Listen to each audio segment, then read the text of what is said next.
함께 예배하는 여러분들을 주님의 이름으로 환영하고 축복합니다.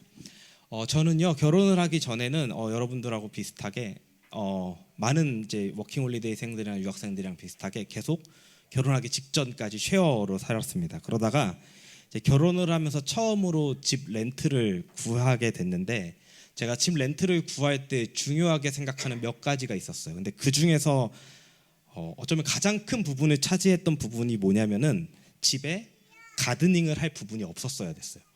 네, 가드닝을 할 부분이 없었어야 됐어요. 그래서 뒷마당 백야드에 잔디가 있거나 앞뒤로 마당이 넓은 집은 무조건 가격이 괜찮게 나와도 후보에서 제외됐습니다. 지금 살고 있는 저희 집에 와보신 분은 아시겠지만 집의 잔디라고는 그 집 앞에 도로에 그 낑겨 있는 그 내 건 아닌데 내가 관리해야 되는 그 정도밖에 없습니다. 저희 집 그 안에는 잔디라는 게 없어요. 그 뒷마당도 다 돌로 되어 있고 앞뒤로 화단이 조금 있긴 한데 저는 그곳에 아무것도 심지 않았습니다. 그리고 그냥 흙인 상태로 놔뒀어요. 근데 재밌는 게 저는 아무것도 분명히 심지 않았는데 흙이 있는 모든 곳에서 무언가가 나기 시작한다라는 것입니다. 우리가 흔히 말하는 잡초가 나기 시작합니다. 종류도 많아요. 처음에 민들레가 나길래 민들레를 뽑으니까는 그 다음에 진짜 이름 모를 잡초가 막 나고, 그걸 뽑으면 또 다른 잡초가 나고, 그 생명은 어디서 났는지 모르겠지만은 저는 뽑아도 계속 났습니다. 그 집 현관으로 들어가는 조그만 그 화단 같은 곳에는 어느 정도 잡초가 많아졌다 싶으면 자주는 아니더라도 제가 조금씩 뽑았어요. 왜냐면 많은 사람들이 드나들다 보니까 은근 신경이 쓰여서 조금씩은 뽑았습니다. 뭐 자주는 안 했어요. 그런데 집 뒤에는요, 저도 집 뒤로 안 나가거든요. 집 뒤에 보이지도 않고 뭐 제가 나갈 일도 없고 보는 사람도 없으니까는 그곳을 아예 제가 신경도 안 쓰고 있었어요. 어느 날 설거지를 하다가 주방 너머로 보이는 뒷마당에 보니까는 이렇게 무언가가 이렇게 많이 자라고 있더라고요. 그래서 그런가 보다 하고 안 나갔고, 한참 뒤에 나가보니 여기저기 뒷마당에 잡초가 무성하게 쌓여 있었습니다. 그런데 저는 귀찮아서, 제가 너무 싫어해요 그거를. 귀찮아서 그냥 놔뒀어요. 잡초니까는, 잡초의 특징이요, 뿌리가 넓게는 퍼지는데 깊게는 안 퍼지더라고요. 그래서 뽑히면 쉽게 뽑히는 것 같아서 그냥 놔뒀습니다. 어차피 누가 보지도 않으니까 괜찮겠지 하고 놔두었어요. 그러다 한국에서 돌아오는데 부동산에서 연락이 왔습니다. 이번에 인스펙션으로 온다라는 거예요. 또 미뤘어요. 계속 미루다가 인스펙션 전날 이제 해가 조금 졌을 때 이제 뒷마당에 나갔습니다. 나무가 자라 있는 거예요. 이게 잡초가 아니라 잡초가 밑둥이 생겼어요. 저희 집에 가드닝 도구가 그 가장 저렴한 잔디깎기랑 홈이 하나 있거든요. 안 뽑히는 거예요. 이게 잡초가 아니라 진짜 밑둥이 생겨가지고 할 수 있는 건 호미로 내려치는 수밖에 없었어요. 그거를 뒤에서 그 호미로 내려치고 그 잡초가 나무가 돼서 이름 모를 열매가 이렇게 맺히기도 하고, 이게 뒤에가 아마존이 되어 있는 거예요. 그래서 그거를 거의 1시간이 넘게 혼자 막 씨름을 했습니다. 안 뽑혀요. 절대 안 뽑혀요. 진짜 나무가 됐어요. 나중에 저희 집에 와서 한번 구경해 보세요. 그 밑둥이 아직 살아 있습니다. 네. 처음에 제가 그거를 한번 뽑아봤는데, 예전에 조금 났을 때 그게 잡초예요. 이렇게 약한. 근데 이게 그렇게 되었어요. 힘들었습니다. 저는 그 잡초를 정리하는데요, 참 많이 회개했습니다. 주님, 제가 그러면서 뭘 봤냐면요, 제 안에 죄를 봤어요. 잡초를, 그 나무가 된 잡초를 보면서 내가 신경 쓰지 않고 보이지 않는다고 저기 치워놨던 그것이 나무가 된 걸 보면서 죄에 대해서 뽑는 내내 제가 들어오지 않으니까 아내가 나왔어요. 그래서 제가 이야기를 했어. 나 너무 내 죄가 눈에 보인다고 지금. 근데 그 정도로 쉽지 않은 작업을 했습니다. 저희가 지난주부터 살펴보는 이 본문의 이야기는요, 읽는 사람도 말씀을 전하는 사람도 항상 부담감이 있는 이야기입니다. 왜 그럴까요? 바로 죄에 대한 이야기이기 때문입니다. 우리는 지난주 찬샘 전사님을 통하여서 숨기고 싶은 죄라는 제목으로 말씀을 들었습니다. 우리는 다윗의 이야기를 살펴보고 그 지난주 내용도 살펴보고 제목에서부터 알게 되었듯이 죄의 속성 중 하나가 뭘까요? 보기 싫은 거예요.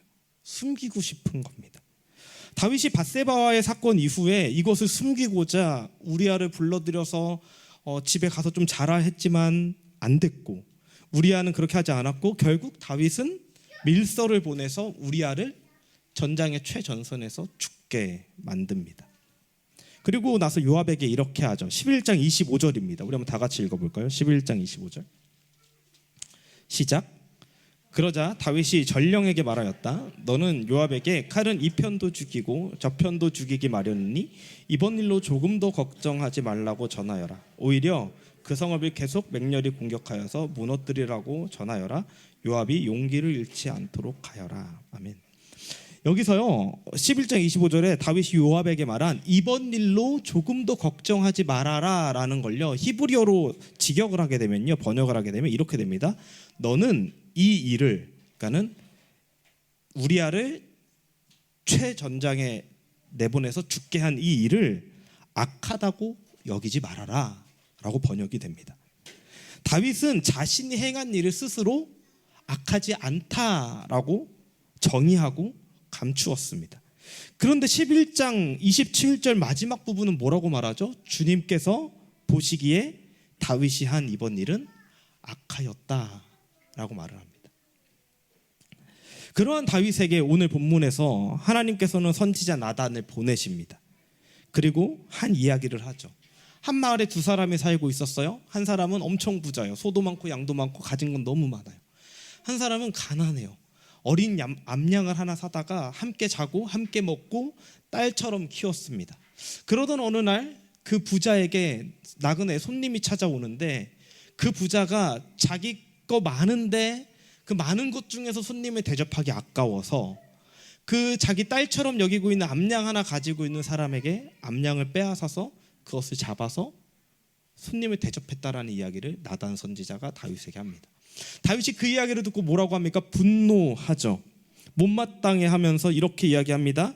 하나님의 살아계심을 두고 확실히 말하는데 그 사람은 죽어야 마땅합니다 라고 이야기를 해요. 그러면서 율법에 나와 있는 것처럼 4배를 갚아줘야 됩니다 라고까지 이야기를 합니다.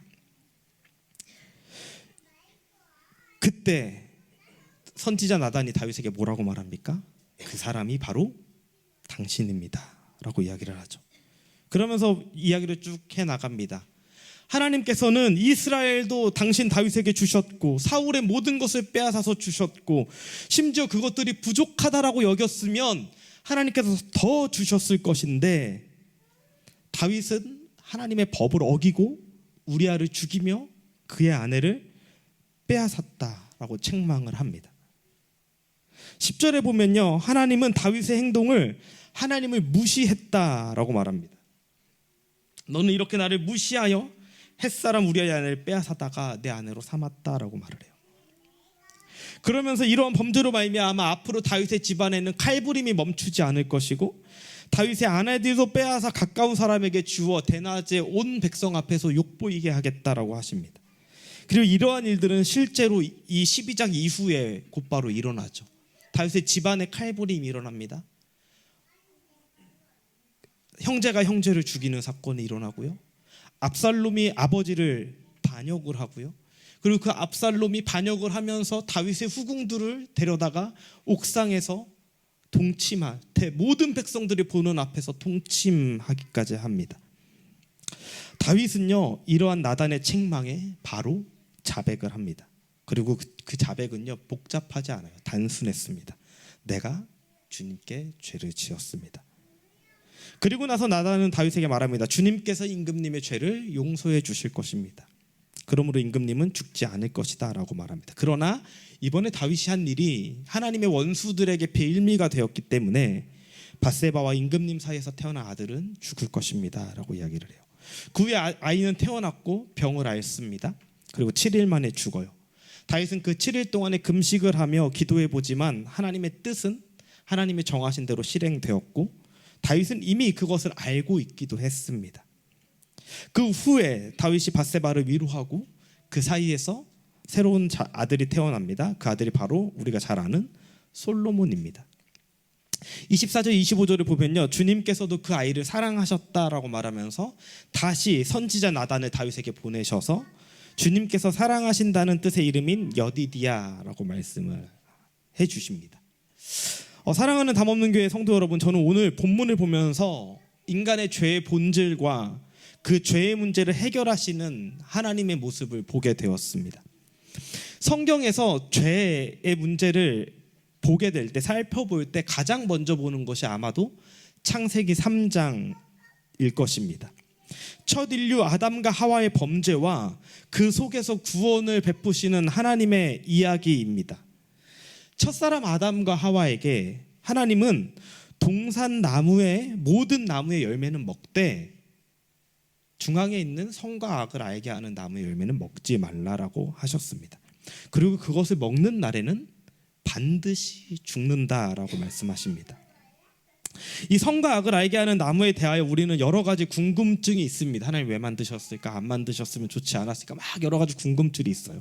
여러 가지 해석들이 있을 수 있지만 저는 그 나무가 어떠한 막 이렇게 특별하게 생겼다라고 저는 생각하지 않아요. 동산 중앙에 있는 한 나무였을 거고 특별한 게 있다면 하나님이 그것을 지정하셨다라는 거예요. 그리고 그 나무가 하나님과 인간 사이에 중요한 역할을 그 관계 안에서 중요한 역할을 했다라는 것입니다. 여러분, 하나님이 인간을 창조하실 때 어떻게 창조하셨나요? 우리 창세기 1장 26절 준비됐나요 혹시? 한번 다 같이 읽어볼까요? 시작. 하나님이 말씀하시기를 우리가 우리의 형상을 따라서 우리의 모양대로 사람을 만들자. 그리고 그가 바다의 고기와 공중의 새와 땅 위에 사는 온갖 들짐승과 땅 위를 기어다니는 모든 길짐승을 다스리게 하자. 하나님이 사람을 창조하실 때 하나님의 형상과 하나님의 모양을 따라 창조했습니다. 창세기 5장 3절에 보면요, 개역개정판을 보면 아담이 아들 셋을 낳을 때도 자기의 모양과 형상을 따라 낳았다라고 합니다. 다시 말하면요, 하나님은 우리를요 하나님과 같은 존재로 만드셨어요. 여러분, 이상하죠? 어떻게 내가 하나님과 같은 존재야? 여러분, 우리는 하나님과 같은 존재로 창조되었습니다. 같은 존재이기 때문에 하나님과 대화할 수 있었고요, 하나님과 교제할 수 있었고요, 하나님과 사랑할 수 있었습니다. 하나님과 함께 살아갈 수 있었습니다. 그런데 하나님과 인간과의 차이가 있는데 그것은 바로 위치의 차이예요. 여러분, 아담의 아들이 셋입니다. 아벨도 있고 가인도 있는데 5장 3절에 보면요, 아담의 모양과 아담의 형상과 똑같이 태어난 아들 셋은요 아담하고 같은 존재이기 때문에 아담하고 같이 먹고 같이 살고 같이 누렸을 거예요. 그런데 차이가 있는데 위치가 달라요. 아들이 이 셋이 자기가 무슨 노력을 한다 그래도 아담의 아빠가 될 수 없어요. 저기 주엘이도 있고 주한이도 있고 자녀들 많죠. 예를 들어서 주한이가 다 컸는데 이제 고등학생 정도 됐는데 내가 아빠의 아들로 살 수 없어. 내가 이제 아빠의 아빠가 되어야겠어. 노력을 한들 여러분 그게 될까요? 안 돼요. 위치는 바뀌지 않습니다. 하나님과 우리 사이도 마찬가지입니다. 하나님의 형상과 모양대로 창조되어서 우리는 하나님께서 이 땅을 다스리고 관리할 수 있는 모든 권한을 우리에게 주셨어요. 차이가 있다면 뭐예요? 위치예요. 하나님이 창조주시고 하나님 왕이시고 우리는 그의 백성이고 피조물입니다. 그래서 우리는 하나님보다 높아질 수 없고 우리는 하나님의 대리 통치자로 이 땅에서 살아가게 되어 있었습니다. 그런데 그러한 인간에게 뱀이 찾아와 유혹을 합니다. 선과 악을 알게 하는 나무를 보여주면서 너 이거 하나님 먹지 말라고 했냐? 라고 물어봐요. 동산 모든 나무의 열매를 먹지 말라고 했냐? 그러면서 이걸 먹으면 너희 눈이 밝아져서 하나님과 같이 될 거야 라고 말합니다. 이미 하나님과 같은 존재인 우리에게 너 하나님과 같이 될 거야 라고 유혹하는 그 사단은 무엇을 의미했고 그것을 먹은 인간은 무엇 때문에 어떤 의미에서 하나님과 같아지고 싶어서 그걸 먹었을까요? 바로 내가 하나님과 같이 창조주의 위치에 올라가 보겠다. 내가 하나님과 같이 되고 싶어. 하나님보다 하나님 필요 없고 나 하나님과 동급 한번 돼보겠다 라고 하는 거기서부터 시작해서 선악과를 먹게 된 것입니다. 그래서 이렇게 스스로 왕이 되어서 내가 모든 것을 판단하고 싶었던 거예요. 그래서 창세기 2장 17절에 보면요, 하나님께서는 그것을 먹는 날에는 너가 반드시 죽을 것이다 라고 말씀하셨습니다. 그런데 말씀을 3장 3절에서는요, 이 아담과 하와가 그것을 먹으면, 개역 세 번역에는 제대로 표현 안 되는데 개역 개정에는 죽을까 하노라 라고 말을 합니다. 원문을 보면요, 히브리어 2장 17절에 너가 그걸 먹으면 반드시 죽는다라는 말이 이렇게 되어 있어요. 못 타무트. 모트랑 무트랑 같은 거예요. 무슨 말이냐면은 죽고 죽는다예요. 못 타무트. 진짜 죽는다. 두 번 강조하면 진짜 하나님께서 하시겠다는 말이거든요. 모트 타무트 이렇게 되어 있어요. 근데 3장 3절에서요, 하와가 뱀에게 말하게, 하나님 이거 먹으면 죽을 수도 있다라고 하셨어 라고 말하는 건요, 펜타무트 이렇게 기록됩니다. 펜은요, 일어날 것이 예상될 때 사용하는 접속사예요. 이건 예상되는 게 아니라 하나님이 반드시 하겠다고 하셨는데 하나님이 이걸 먹으면 죽을 수도 있다라고 하셨어. 무슨 말일까요? 안 죽을 수도 있지 않을까? 라는 마음이 그 안에 있었던 거예요. 자기가 스스로 판단해서 이것이 괜찮다라고 생각한 것입니다. 그렇게 열매를 먹은 아담과 하와는 눈이 밝아져서요, 하나님과 같이 된 게 아니라 어떻게 바뀌었죠? 자기가 벗은 것을 알게 되고 부끄러워서 나뭇잎으로 자기의 몸을 가리고 하나님의 얼굴을 피하여 숨습니다. 그렇게 숨어있는 아담과 하와에게 하나님이 찾아오시죠. 찾아오셔서 하나님 그들을 책망하시며 벌을 내리십니다. 뱀에게는 땅을 기어다니게, 여자에게는 해산의 고통을, 또 남편의 지배 아래 살 것을, 남자에게는 노동을 하지 않으면 음식을 먹을 수 없을 것, 작물을 취할 수 없을 것을, 그리고 죽음에 대해서도 말합니다. 그런데 창세기 3장에 보면요, 이러한 아담 하나님의 책망 후에 갑자기 아담은 창세기 3장 21절에 이런 말을 합니다. 한번 다 같이 읽어볼까요? 창세기 3장 21절 나왔나요? 네. 20절부터. 네. 20절 있나요? 20절 없나요? 20절에 제가 말씀드릴게요. 20절에 갑자기 아담은, 이 19절까지는 하나님의 책망이고요, 20절에 아담은, 그 책망을 듣고 나서 아담은 자기 아내의 이름을 하와라고 하였다. 그가 생명이 있는 모든 것의 어머니이기 때문이다. 이 직전에 하나님께서 죽음에 대해서 말씀하십니다. 너는 흙에서 왔으니 흙으로 돌아갈 것이다. 그때까지 얼굴에 땀을 흘려야 나다를 먹을 수 있을 것이다. 너는 흙이니 흙으로 돌아갈 거야. 죽음에 대해서 말하는데 이 책망이 끝난 다음에 아담이 자기 아내를 보면서 하와다라고 그래요. 그리고 그것은 생명이라는 뜻을 가지고 있습니다. 그리고 22절에 하나님은 가죽옷을 만들어서 아담과 그의 아내에게 입혀주십니다. 이전에 선악과를 먹고 눈이 밝아져서 자신의 부끄러움이 있었는데 그 죄로 인한 부끄러움과 수치를 인간은요 고작 가릴 수 있었던 게 나뭇잎이었어요. 이제 곧 사라져버릴, 말라서 비틀어져 버릴 나뭇잎으로밖에 못 가렸는데 하나님은 숨어있던 그들에게 한 동물의 생명을 죽이시고 그것의 가죽으로 입히셔서 그 죄로 인한 수치와 부끄러움을 가려주셨습니다. 아담과 하와는 알았을 것입니다. 죄의 결과는 수치와 부끄러움, 고통과 죽음이고 그것을 해결하기 위해서는 생명으로 값을 치러야 그것이 가려진다라는 것을 알았을 것입니다. 제가 왜 이렇게 창세기 3장의 이야기를 길게 했을까요? 이 창세기 3장의 이야기가 오늘 본문인 사무엘하 11장, 12장 이야기와 비슷하지 않나요? 대리통치자였던 다윗이 그 왕권에 취하여 자기가 진짜 이스라엘의 왕, 이 권력을 다 누릴 수 있는 왕인 줄 알고 범죄를 합니다. 그리고 그 범죄를 하나님은 악하다라고 말씀하셨는데 다윗은 악하다라고 생각하지 말라라고 했죠. 그리고 그 죄를 숨기려고 합니다. 그러한 그때 하나님이 나단을 보내시죠. 다시 말하면 죄를 짓고 다 숨겼다라고 생각했던 다윗에게 하나님이 찾아오신 것입니다. 그리고 책망을 하고 벌을 내리세요. 너 집안에 칼부림이 나갈 것이다. 이런 욕보임이 당할 것이다. 그리고 다윗의 아들도 죽음으로 데려가셨죠. 그런데 그 모든 책망과 그 고통 다음에 다윗이 뭘 합니까? 다윗이 아들의 이름을 지어요. 그리고 그 아들의 이름은 솔로몬이라고 짓습니다. 솔로몬, 여러분 뭐랑 비슷한 것 같아요? 솔로몬, 살몬? 솔로몬의 히브리어 철자를 보면요, 샬롬에서 비롯되었습니다. 솔로몬의 이름의 뜻은 평화, 샬롬으로부터 나왔습니다. 그리고 이 샬롬의 어원은 어디서부터 왔나요? 샬람이라는 곳에서부터 왔고, 이 샬람은요, 값을 다 치르다라는 뜻입니다.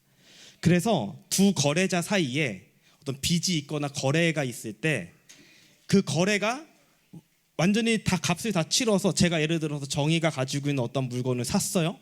샀는데 제가 정의야, 내가 다음 주 줄게 했는데 제가 다음 주가 돼도 안 주고 다다음 주가 돼도 안 주고 한 달이 돼도 안 줘요. 그럼 저는 정의를 피해 다니지 않을까요?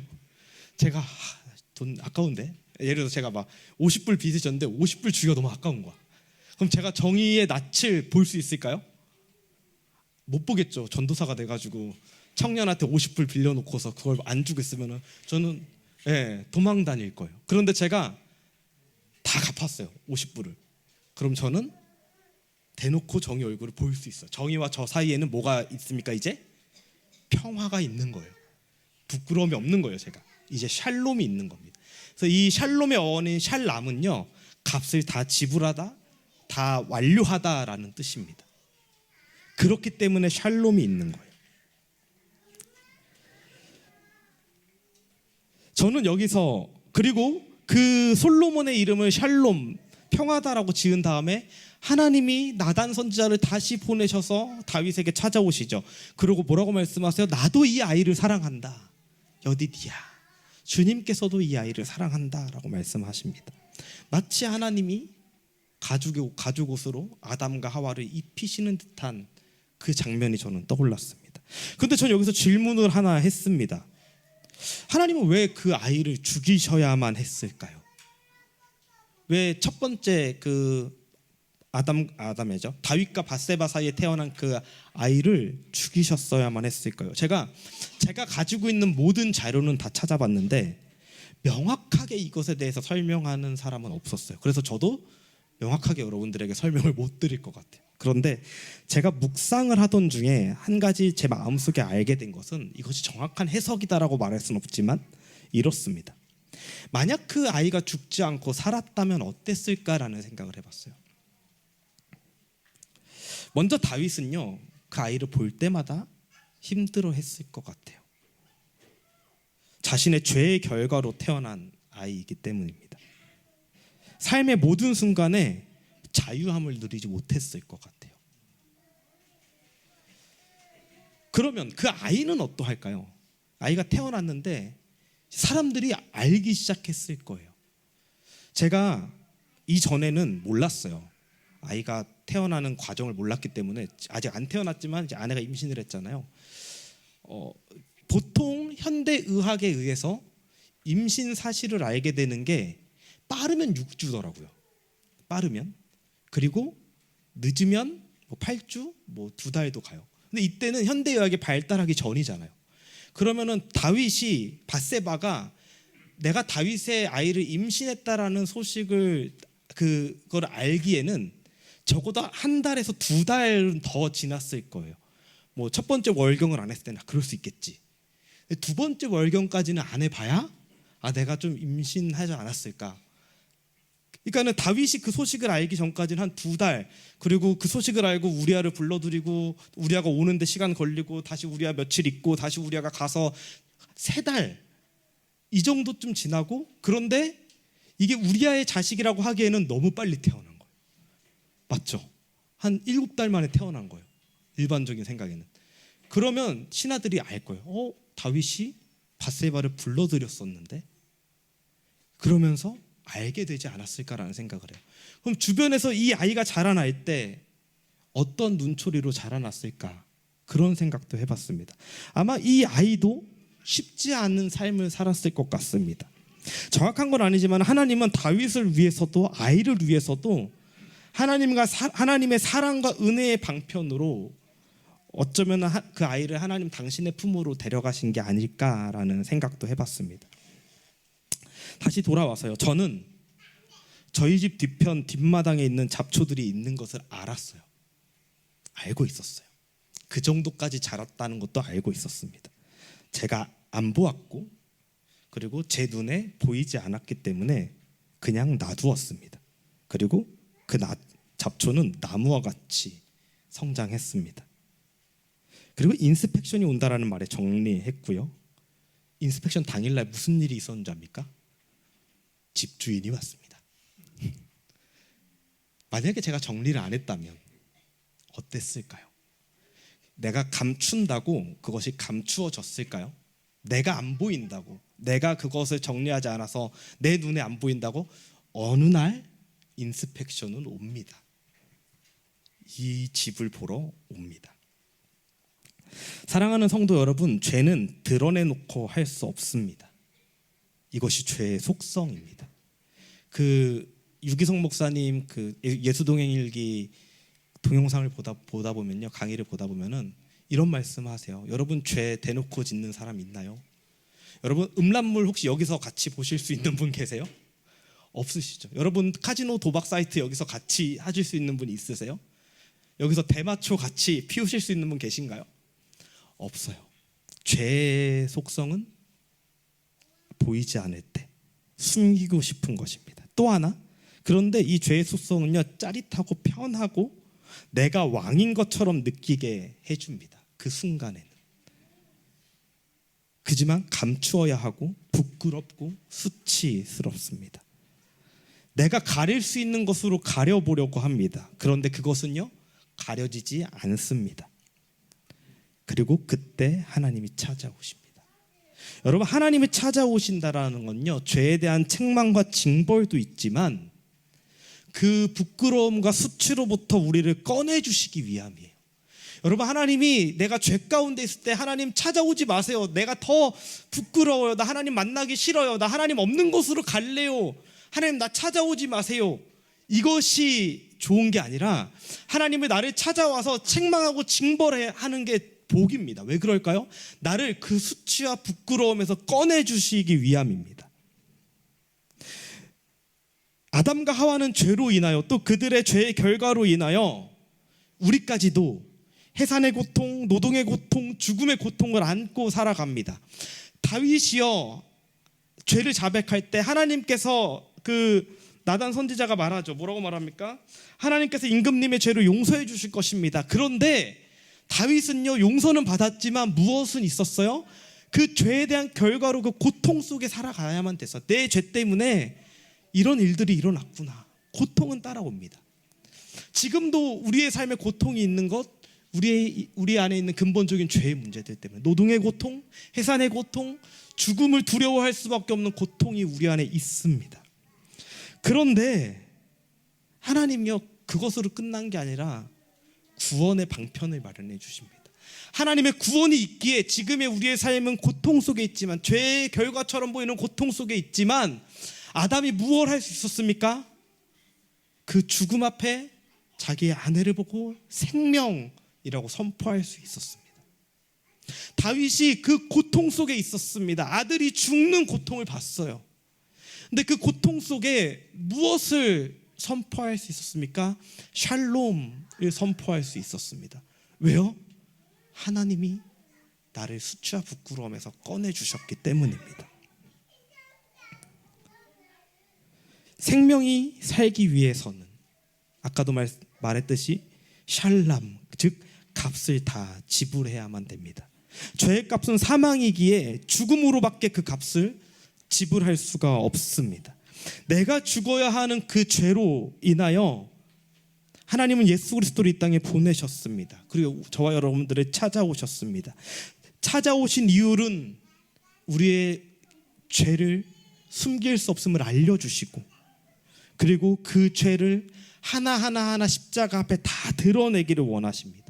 그래야 회복되고 그래야 자유로울 수 있기 때문입니다. 다윗은 이 사건을 지나면서 시편 51편을 기록합니다. 그리고 시편 51편 17절은 이렇게 말하고 있습니다. 하나님께서 원하시는 재물은 찢겨진 심령입니다. 오 하나님은 주님은 짓밟힌 마음을 멸시하지 않으십니다 라고 기록합니다. 여러분, 찢겨진 심령은요, 단순히 상처받은 마음이 아니에요. 하나님, 나 제가 저 괴롭혀서 상처받았어요, 이 정도 수준이 아니라 죄 때문에 갈기갈기 찢겨서 내가 하나님 앞에 나올 수 없는 그 심정을 말하는 거예요. 상한 심령. 하나님, 나 온전하지 못해요. 하나님, 나 도저히 하나님 앞에 나갈 수 없어. 나 숨고 싶어요. 그런데 하나님께서 원하시는 제사가 뭐라고요? 그 심령이라. 그거 가지고 나오는 걸 원하신다라는 거예요. 주님은 그 찢겨지고 짓밟힌 마음을 멸시하지 않는다라고 합니다. 부끄럽고 드러낼 수 없고 감추고 싶지만 그것 때문에 불안하고 힘들고 하나님 앞에 나올 수 없는 그 마음을 그대로 주님 앞에 가지고 나오길 원하십니다. 그리고 그거 가지고 나오면, 그 문제를 십자가 앞으로 가지고 나오면 예수와 함께 죽고 예수와 함께 사는, 그래서 이제 더 이상 나는 죄의 종노릇하는 것이 아니라, 여러분, 죄의 종노릇이 뭘까요? 종이 뭘까요? 시키는 대로 해야 돼요. 무언가 하나 책 잡히면요, 그 책 잡힌 거 하나 때문에 시키는 대로 해야 돼요. 내가 죄를 지었어요. 내가 하나님 앞에 나아갈 수 없어요. 부끄러워요. 그러면 어떻게 해요? 하나님의 음성을 듣는 게 아니라 계속 하나님을 피하는 음성을 들을 수밖에 없어요. 죄의 종노릇하는 겁니다. 근데 내가 그 죄를 예수님 십자가 앞에 가지고 나와서 내가 예수와 함께 죽고 예수와 함께 살면 우리는 부활의 생명을 누리기 때문에 우리는 더 이상 죄의 종노릇하는 것이 아니라 참된 자유를 누린 것입니다. 주님의 자녀로 살아갈 수 있게 되는 것입니다. 말씀을 마무리하겠습니다. 말라기 4장 1절에서 2절에 보면 이렇게 나옵니다. 나 주가 말한다. 용광로의 불길같이 모든 것을 살라버릴 날이 온다. 모든 교만한 자와 악한 일을 하는 자가 지푸라기같이 다 타버릴 것이다. 그날이 오면 불이 그들을 살라서 그 뿌리와 가지를 남김없이 태울 것이다. 주님이 다시 오시는 그날에, 그 죄를 심판하시는 그날에 죄 가운데 있는 자들은 심판을 받는다라는 거예요. 하나님이 죄를 가만히 두시지 않는다라는 거예요. 그러나 내 이름을 경외하는 너희에게는 의로운 해가 떠올라서 치료하는 광선을 발할 것이니 너희는 외양간에서 풀려난 송아지처럼 뛰어다닐 것이다. 여러분, 하나님을 경외한다라는 게 무엇일까요? 제가 공부할 때, 대학원 다닐 때 한 교수님이 이런 말씀하셨습니다. 구약을 공부하면서 아람어, 그 히브리어의 더 근본적인 언어까지 살펴보니까는 경외하다, 야레라는 단어의 뜻을 히브리어 전의 단어인 아람어나 그 고대 언어로 하니까 아라라는 단어를 쓴대요. 근데 그 단어의 뜻이요, 보다라는 단어고, 그것이 경외로 넘어올 때 수동태형으로 바뀌어서 넘어오더라는 거예요. 그럼 뭐예요? 경외하다는 보여지다라는 거예요. 하나님을 경외한다라는 말이 그럼 어떻게 사용될까요? 내가 하나님 앞에 보여지는 거예요. 그분 앞에서 내 삶을 낱낱이 보여지는 거예요. 여러분, 내 삶이 하나님 앞에 낱낱이 보여진다면 여러분, 하나님은 어떤 모습으로 보시겠습니까? 내 삶이 만약에 저희 집의 집주인이 일주일에 한 번씩 찾아온다면 저는 매일 뒷마당을 관리할 거예요. 매일 관리할 거예요. 쫓겨날 수 없으니까. 만약에 목사님도 말씀하셨죠. 만약에 목사님이 여러분들의 집을 일주일에 한 번씩만 방문하신다 그러면 여러분의 방은 어떻게 정리하시겠습니까? 매일도 아니고 일주일에 한 번씩. 근데 내 삶이 하나님의 경외하는, 하나님 앞에 보여지는 삶이라면 저 여러분 어떻게 사시겠습니까? 근데 뭐라고 말합니까? 내 이름을 경외하는 너에게, 하나님 앞에 보여질, 여러분 힘들 것 같죠? 나 매일 내 삶을, 목사님 매일 오시면은, 전사님 매일 오시면 나 매일 집 정리해야 돼. 힘들 것 같죠? 상쾌할걸요? 깨끗할걸요? 근데 뭐라고 말합니까? 내 이름을 경외하는 자에게, 내 앞에 보여지는 삶을 사는 너희에게는 의로운 해가 떠올라서 치료하는 광선을 발한대요. 뭐예요? 모든 수치와 부끄러움을 제하여 주신다라는 거예요. 그러면서 뭐라고 말씀하십니까? 너희는 이젠 죄의 종이 아니라 외양간에서 나온 송아지처럼 자유할 것이다 라고 말씀합니다. 여러분, 우리의 삶에 이 자유가 임하길 원합니다.